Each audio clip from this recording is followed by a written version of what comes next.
नारे हमने नहीं दिए थे, मोदी ने दिए थे। आज तक पे गरीब के कपड़ा नहीं है, लेकिन गरीब की परेशानी मोदी जी आप क्या जानो। 15 लाख का सूट पहनने वाला मोदी जी, आप नींबू की कीमत आप क्या जानो।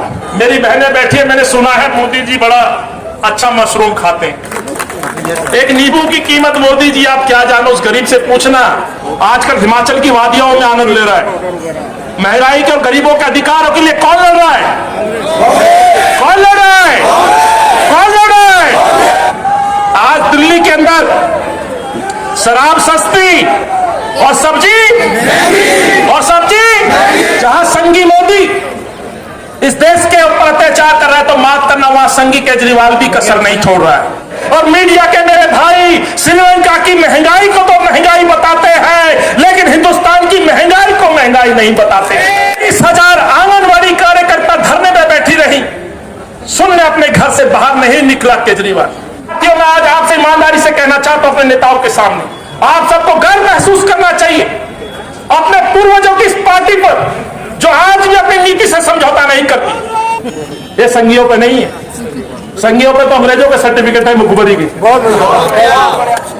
मैं एक पार्षद की पोल खोल सकता हूं, मैं एक सांसद का हिसाब दे सकता हूं, मैं भाजपा के ढोंगी रंग को उजागर कर सकता हूं, मैं भाजपा के सांसदों की पोल खोल सकता हूं। गांव की मिट्टी से आता हूं, गांव को गोद लेने का ढोंग करते थे, गांव को अच्छा शहर बनाएंगे। आज मुझे खुशी है, पूरे 4 घंटे हो चुके हैं और इतनी तादाद में कांग्रेस का कार्यकर्ता यहां बैठा है, तो ये प्रश्न पूछने बैठा है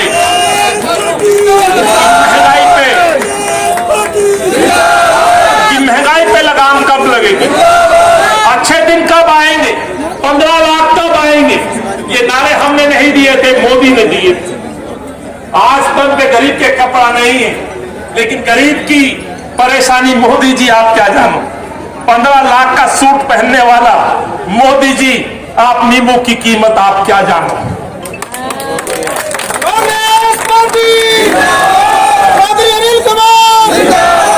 नासिर भाई बैठे हैं, मेरी बहनें बैठी है, मैंने सुना है मोदी जी बड़ा अच्छा मशरूम खाते हैं। साथियों, आपने भी सुना होगा, ये वो आम मशरूम नहीं है जो मानसून में पैदा हो जाता है और गरीब बना के खा लेता है। मोदी जी वो मशरूम खाते हैं जिसकी कीमत शायद हमारी कल्पना से भी परे। तो मोदी जी, ये कौन सा मशरूम है जो खाते हो, उस मशरूम को खाने के बाद आप नींबू की कीमत आप क्या जानते? सही बोल रहा? एक नींबू की कीमत मोदी जी आप क्या जानो, उस गरीब से पूछना जो 41-45 डिग्री टेम्परेचर में अपने बच्चे को मौसमी का जूस नहीं पिला सकता, वो नमक डाल के नींबू निचोड़ के अपने बच्चे को जूस पिला के अपने गर्मी से बचाने का काम।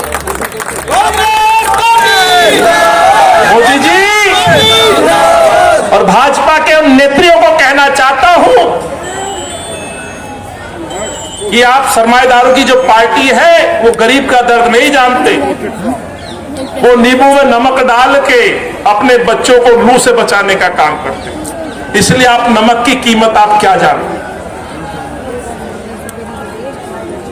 इसलिए आज ये बड़ा कठिन दौर है साथी, जब पड़ोसी मुल्क के अंदर देश बर्बाद हो रहे हैं, श्रीलंका तबाह हो गया है, ऐसे ही और कई प्रदेशों की और देशों की सूचनाएं आ रही हैं, वहां पर एक तानाशाही शासक गरीबों का खून चूसने का काम कर रहे हैं।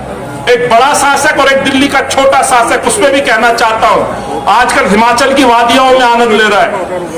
महंगाई के और गरीबों के अधिकारों के लिए कौन लड़ रहा है? कौन लड़ रहा है? कौन लड़ रहा है?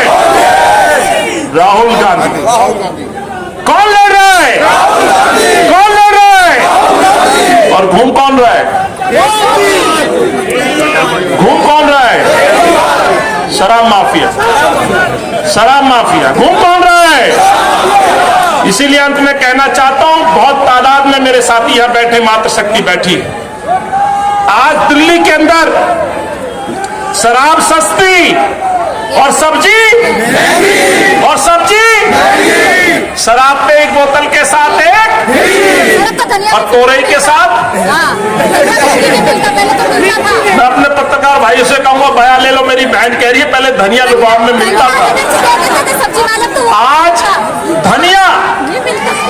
धनिया कल्पना करिए, मैंने तो देखा है।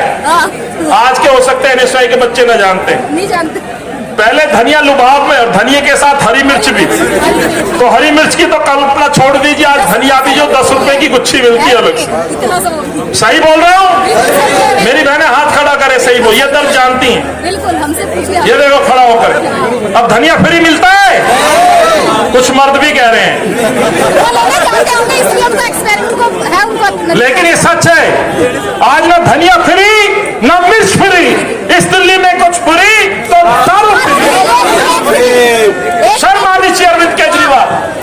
आज माँ परेशान होती है कि मैं अपनी रसोई में बच्चे के लिए क्या बनाऊं, इसलिए मैंने कहा कि एक नींबू से अपने बच्चे को गर्मी से बचाने का काम करती है माँ, तो अपने बच्चों का पेट पालने के लिए दाल और राइस चावल जिसको कहते बना के पेट भरने का काम करती है माँ।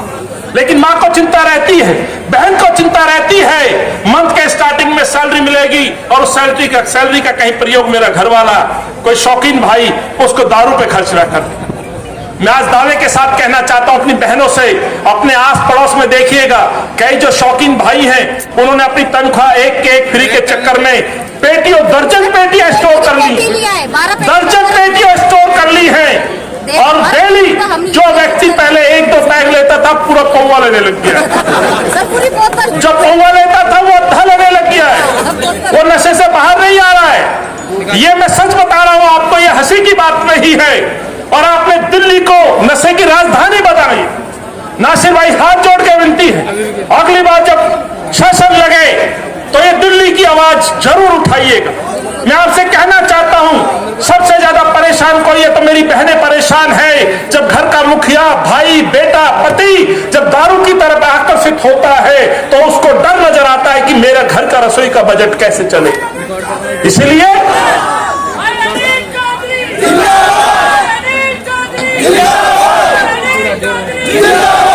जहां संगी मोदी इस देश के ऊपर अत्याचार कर रहा है तो माफ करना, वहां संगी केजरीवाल भी कसर नहीं छोड़ रहा है। इस मुल्क के अंदर 60 लाख करोड़ से ज्यादा पैसा एक्साइज से वसूला है नरेंद्र मोदी ने। 20,000 करोड़ रुपए से ज्यादा टैक्स के रूप में अरविंद केजरीवाल ने वसूला है दिल्ली में। अरे अरविंद केजरीवाल, तुझे कुछ सस्ता ही करना था तो दाल और चावल सस्ते कर देते, कम से कम गरीबों का पेट भर जाता। 15 lakh ration card, 15 lakh ration card Nasir भाई आज भी पेंडिंग है। यह सवाल जरूर पूछिएगा। 552 करोड़ रुपए का भारी भरकम बजट मीडिया के भाइयों के लिए उपलब्ध करा दिया जाता है। और मीडिया के मेरे भाई श्रीलंका की महंगाई को तो महंगाई बताते हैं, लेकिन हिंदुस्तान की महंगाई को महंगाई नहीं बताते। ये दुख की बात है, ये दुख की बात है। लोकतंत्र के इस चौथे मजबूत स्तंभ को यह सच दिखाना होगा, यह सवाल पूछना होगा कि 552 करोड़ रुपए एडवर्टाइजमेंट पे खर्च किए जा सकते हैं तो 15 लाख राशन कार्ड उन गरीब परिवारों पर राशन क्यों नहीं दिया जा सकता। 20,000 आंगनवाड़ी कार्यकर्ता धरने में बैठी रही, सुनने अपने घर से बाहर नहीं निकला केजरीवाल, और कहता है मातृशक्ति का सम्मान करते हैं, राजनीति बदलने आए हैं। इसलिए मैंने कहा पंजाब में चुनाव जरूर हारे होंगे, लेकिन दिल्ली का सच अलग है साथियों। चुनाव के हार जीत के कारण कई हो सकते हैं, लेकिन दिल्ली का सच अलग है साथियों। आज भी आंगनवाड़ी वर्कर, 20,000 कॉन्ट्रेक्चुअल शिक्षक आज भी इस उम्मीद में है कि हमें पक्का किया जाए। और जो मेरे नेता, कांग्रेस के नेता राहुल जी बात कहते थे कि एक व्यक्ति ढोंग करता है, आज वही ढोंग पंजाब में साबित हो गया। पंजाब में एक शिक्षक को परमानेंट नहीं किया गया, उनका कॉन्ट्रैक्ट आगे बढ़ा दिया गया है, यानी कि कॉन्ट्रैक्ट प्रथा को आगे लागू कर दिया गया है। यह दोहरा चरित्र अरविंद केजरीवाल का है। सत्येंद्र जैन पकड़ा जाता है, सत्येंद्र जैन पकड़ा जाता है, भाषण देता है, भ्रष्टाचार को हम माफ नहीं करेंगे, गद्दार कहा जाए देश में, अब मैं पूछना चाहता हूं अपने कांग्रेस की इस पंचायत में, क्या सत्येंद्र जैन को देशभक्त कहा जाए या गद्दार? ये किसने कहा था? केजरीवाल ने कहा था। उनकी पार्षद रंगे हाथ रिश्वत लेके पकड़ी जाती है, आज भी बाहर नहीं निकाला गया। पंजाब में महात्मा गांधी की तस्वीर हटाने वाला व्यक्ति गुजरात में जाके महात्मा गांधी को दंडवत करता है और बात करता है इस देश में सेकुलरिज्म की, बात करता है आम आदमी की। अरे शर्म आनी चाहिए।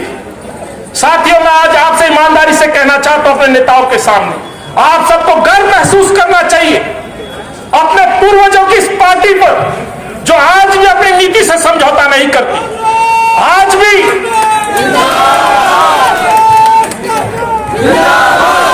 इस देश के अंदर विपक्ष के नेता, हमारे नेता राहुल जी, जो बात गुजरात में करते हैं वही बात पंजाब में करते हैं। जो सम्मान गुजरात में गांधी जी को देते हैं वही सम्मान भगत सिंह को पंजाब में देते हैं। लेकिन वोट की खातिर पंजाब से और दिल्ली से गांधी को उतारोगे और गुजरात में जाके चरखा चलाओगे। ये अरविंद का चरित्र है साथी। इसलिए मैं दिल्ली पे भी यही बात आपसे करने आया था। वीर सिंह भाई, मैं दर्द समझता हूं सफाई कर्मचारियों का। हम 5 एमएलए गए थे, जय किशन जी, वीर सिंह निगान जी, माला राम गंगवाल जी। हमारे ये वो लोग थे जो गरीबों की एमसीडी में कर्मचारियों की लड़ाई लड़ते थे। विधायक जरूर बने, ढोल पीटा जाता है, ढोल पीटा जाता है कि एक मैकेनिक को एमएलए बना दिया। ये वीर सिंह निगान जी है जो सफाई कर्मचारी से बनकर के विधानसभा में दिल्ली के लिए लड़ते नजर आते थे। ये अमरीश गौतम है जो दलितों के अधिकार के लिए कौंडली बस्ती के, हरिजन बस्ती के अंदर गली गली घूमते थे। जेल का जिक्र कर रहे हैं तो कांग्रेस के परिवारों के पास, सबके पास सर्टिफिकेट है अमरीश जी।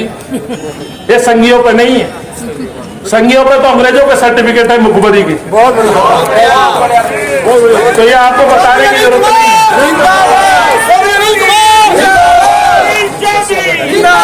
कर्मचारियों को हटा दिया गया। अस्पतालों से जो सफाई का काम करते थे एमसीडी को बर्बाद कर दिया।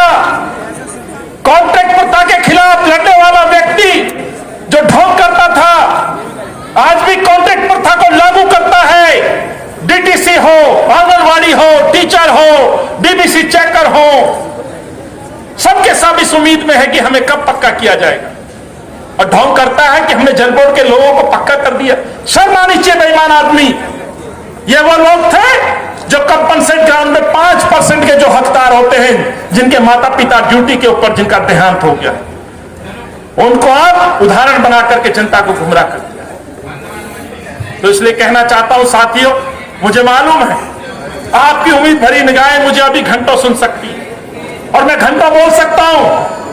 अरविंद केजरीवाल के एक एक मंत्री का मैं चिट्ठा खोल सकता हूं, मैं एक एक पार्षद की पोल खोल सकता हूं, मैं एक एक सांसद का हिसाब दे सकता हूं, मैं भाजपा के ढोंगी रंग को उजागर कर सकता हूं, मैं भाजपा के सांसदों की पोल खोल सकता हूं। गांव की मिट्टी से आता हूं, गांव को गोद लेने का ढोंग करते थे। गांव को अच्छा शहर बनाएंगे। जो गांव से आते हैं हाथ खड़ा कर दो साथियों। गांव के गायों के डॉक्टर भी, मुझे खुशी है, हाथ मैंने इसलिए खड़ा करवाया। याद होगा नासिर भाई ढोंग किया था देश के मुखिया ने, एक एक गांव गोद ले लो। गोद का मतलब है उस गांव को नहीं पहचान देंगे, स्मार्ट सिटी बनाएंगे। मेरे यहाँ चिल्ला गांव को लिया था, चिल्ला गांव से मेरे काफी लोग आए, राजेंद्र जी आए, हाथ खड़ा कर रहे, राकेश भी कर रहे हैं। क्या गांव गोद लिए हो? गांव में कुछ हुआ नहीं हुआ? पूरी दिल्ली के किसी गांव में कुछ हुआ नहीं हुआ? बस देश में कौन क्या खाएगा उस पर बयान दिलवा लो, झूठे ऑर्डर दिलवा लो। ये इस मुल्क में चल रहा है और इसीलिए इस मुल्क के अंदर कोई नेता है साथियों, आपको गर्व से आपका सीना फूल जाता हो, आपके शीश को झुकने नहीं देता। मैं इसलिए नहीं कि मैं अध्यक्ष हूं, मैं सीना तान के कहता हूं विपक्षी दल भी कभी यदि राष्ट्रपति के पास डेलीगेशन लेके जाता है बाहर निकल के यदि कोई बयान देने की हिम्मत रखता है तो वो राहुल गांधी बयान देने की।